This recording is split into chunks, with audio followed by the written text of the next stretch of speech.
It's a great honor to be with you today. I'm a consultant cardiologist, and actually, the only greater honor is to have the privilege to look after people's hearts at a time when they're potentially vulnerable.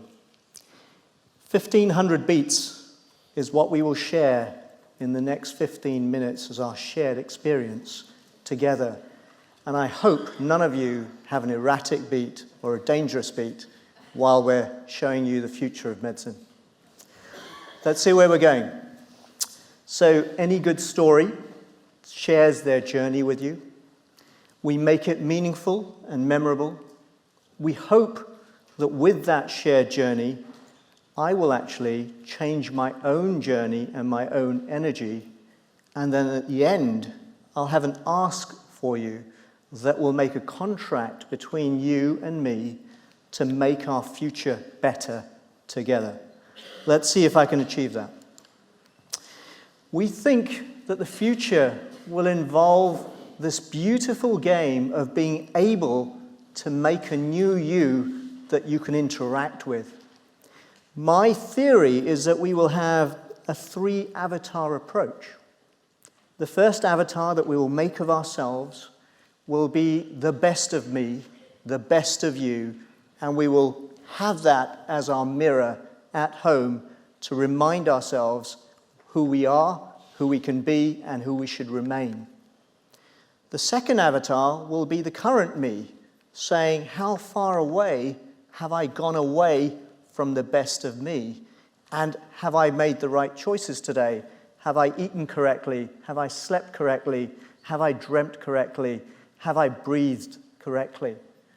The third avatar will be my own personal physician, professional healthcare surgeon, informer, medical guru that will tell me what I need to do to move back towards my best self and how to protect myself against the wrong types of decisions. So seeing the right doctor, going to the right hospital, having the right choices informed to me about cancer therapies, cardiovascular therapies, diabetic therapies, etc., understanding the information in a language that I can actually appreciate and make choices with that individual.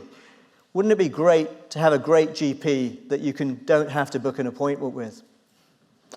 And that's what we'll have. And that'll be the 3 avatars. That's the real us today, and that's the best of us. And the game is to help ourselves to be the best of us at all times. Medicine is going to change because we're all living longer. People like me help people like us get through heart attacks so easily that today in London, if you dial 999 for your chest pain anywhere in London, there is a 90% guarantee that you will get to my cath lab. We will have a balloon inside your artery, and we will be opening up that blockage and putting a stent in to protect you and save you and sending you home in 2.5 days.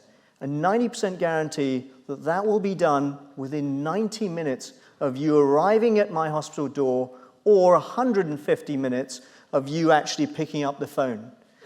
Actually, it's much less at the Royal Free where we are. We're so blessed that actually we achieve that 95% of the time. It's amazing that we have Brexit as an equation, because London is actually the safest place in the world to actually have a heart attack. Now, none of us want to have a heart attack. We all want longevity of life. We all want vitality of life. And we fear having a heart attack. Actually, there's nothing to fear. What you want is to be resilient through surviving the act of a heart attack. David Katz recently coined a brand new term, combining vitality with longevity, calling it vigevity. But I think he missed out resi for resilience. I think it should be viresigevity. And I think that's a really interesting term, because we're all going to arrive at the hospital with multiple problems. We may have a weakened heart, we may have diabetes, we may have cholesterol, blood pressure, kidneys.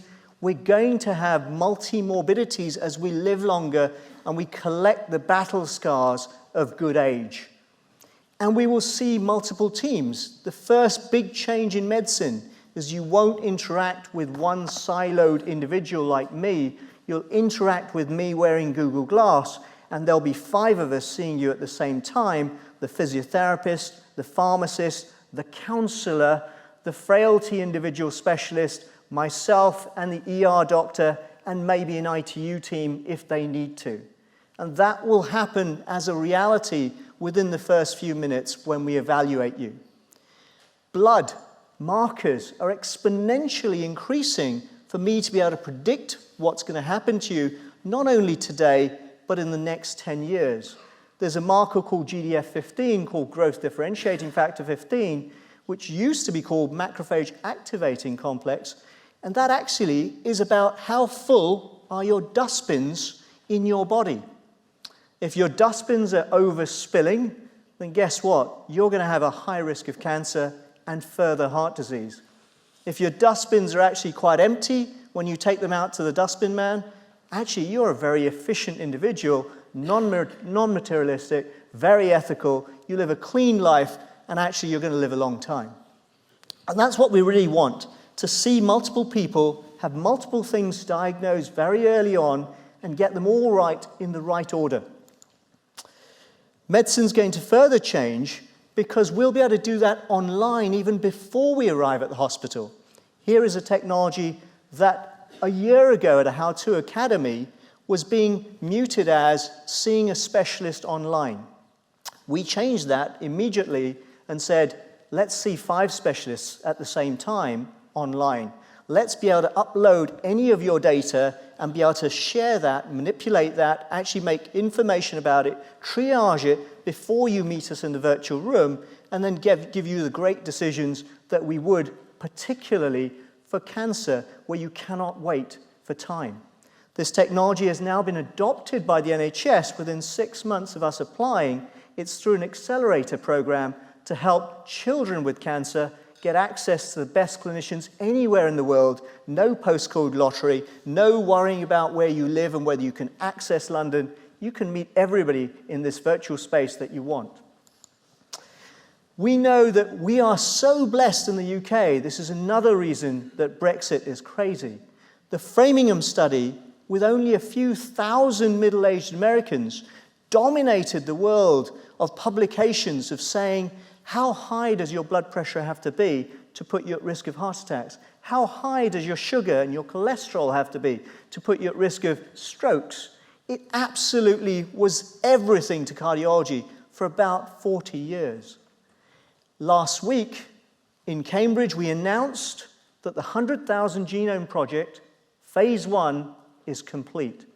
We have curated 100,000 individuals with deep imaging, deep genetics, deep phenotyping of who you are, what you suffer from, what are your choices, how you live your life, and we are going to be framing them on steroids.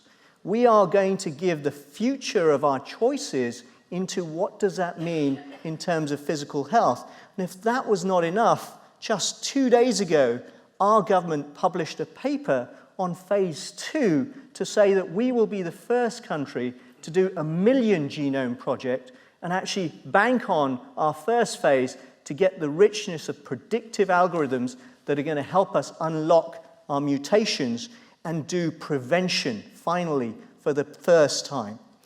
We've talked a lot about precision medicine, about giving the right people the right therapies.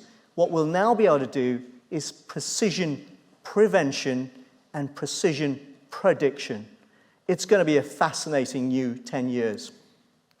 Chatbots are going to be our way of giving data back about interactions, never being isolated, and we're going to use technologies like this to bring online communities of people like ourselves facing a new diagnosis of epilepsy, facing a new diagnosis of atrial fibrillation, facing a new diagnosis of a weakened heart. A weakened heart was used to be called heart failure. I have waged war on that title and said, that's wrong. Your heart hasn't failed. you're still alive. And even if you were to die, you're still not dead until our defibrillator stops resuscitating you. There's no such thing as heart failure. There is only a heart that is under strain. So these technologies are going to come along, they're going to support us, they're going to interact, they're going to network, and our power of remote monitoring and our digital apps and technologies, we were the very first to use digital remote technology. Have a guess, 60 years ago, what was the best phone in the world? It was called a pacemaker. You dialed in, said, my heart is slow, I might stop. The phone dialed back and said, I'll put an electric beat in there. We were the very first to have a subcutaneous, digital, automated, self-machine learning, 7-year battery phone that actually saved your life. And we have 6 decades of information about data hacks, data breaches, data sharing, how to do clinical trials, how to recall devices. We have all of that experience in cardiology. We're so blessed to have these technologies. And so we understand that imaging, listening, self-feeding back is everything. Tomorrow's technologies, many of you here may be on a cholesterol tablet. We now have injections that we can give every 2 to 4 weeks, 12 to 24 injections, which will lower your cholesterol by 50%. That was authorized in June 2016 by NICE. You don't have to be taking statin tablets if you're not able to tolerate them. That's not enough for us as cardiologists.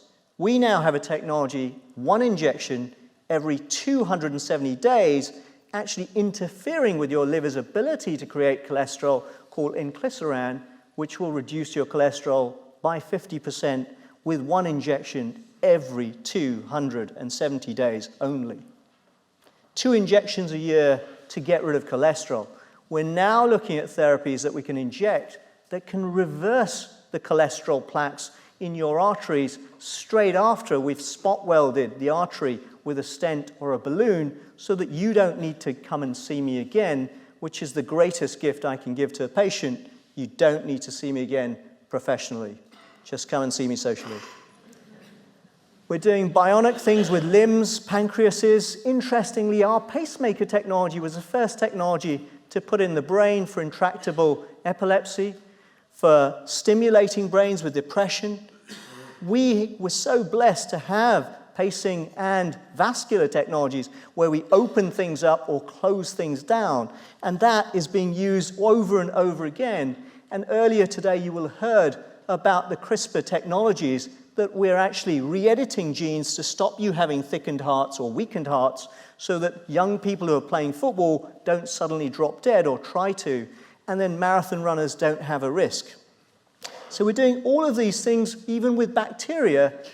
In patients with C. diff, Clostridium difficile, a very horrible gut infection, we can actually give you a transplant of feces from somebody else to renew bacteria in your gut biome to try and prevent the C. diff dehydrating you and putting you at risk. We're doing some amazing clinical trials in medicine. I'm doing a lot of work with machine learning with a number of companies to predict what will be in the next 10 years your likelihood of getting a weakened heart, an irregular heart, a heart attack, a stroke, and actually they're paying dividends. Right now we've worked out what is your chance of having atrial fibrillation in the next 5 years, and we're about 75% to 80% accuracy rate in predicting those aspects just from data that we're collecting and pooling together. And again, in the UK, the GPRD database, or CPRD as it's now called, is one of the best data sets of following up almost 5 million people for over 10 years to be able to do things like that. Drug discovery through machine learning is changing. We know that Adam in 2009, almost 10 years ago, was starting to find bacteria that would enhance yeast. And actually, Eve has come along and saying we have new drug targeting for cancer, and we can do that also for Parkinson's disease and other aspects. So medical students, education is going to have to change, and we're doing that. We don't want them to learn from their mistakes on patients. We want them to learn through simulation. Today's medical school has already evolved to have so much simulation training that we actually simulate a conversation about having an end-of-life experience with a patient and doing that positively in a decent, respectful fashion that allays people's fears. The cost of technology, just as DNA sequencing has gone down, I can now have a mobile phone with an echo machine on it for less than £2,000. And if you type butterfly into your Google and look at echocardiography, that's going to be down to less than $1,000. My stethoscope, old stethoscope, is going to have to be put away, and I'm going to carry my mobile phone with a probe on it that can look at any part of you in real time and see what's going on. And then we will be able to unlock the best of us, the amazing people that tell us what our physiologies can do. Imagine a diver that can hold their breath for 5 minutes underwater, under high pressure. Imagine astronauts that can mentally survive in space for months at a time, isolated. Imagine a Tai Chi master that can balance themselves on a thumb, standing upside down. And we will be able to unlock exactly what's going on, and perhaps our avatars will help us train to learn some parts of that to protect ourselves. We will start getting resilience. This is the next 2 slides. I don't want you to look at in depth. I just want you to see that the number of technologies coming through in 10 years just in cardiovascular disease to prevent cholesterol, prevent diabetes, to prevent flow abnormalities, to prevent clots. These are all of our new drugs and new biomarkers. We put 10,000 patients through each of these trials to get the data, and as you know that trials will adapt, we'll have less and less patients. It'll become only 5 years to getting a new technology to market from bench to bedside. This is personalized prediction and prevention with all of these sorts of new markers that we can use, and the therapies that can actually target them. Amazing things are happening. But here's the really interesting thing. We really are all connected. This is our biome, and we're understanding how our bacteria put us at risk of disease, both for obesity, heart disease, strokes, dementias. And the first line of a Jain scripture book called the Tattva Sutra says all souls are interconnected.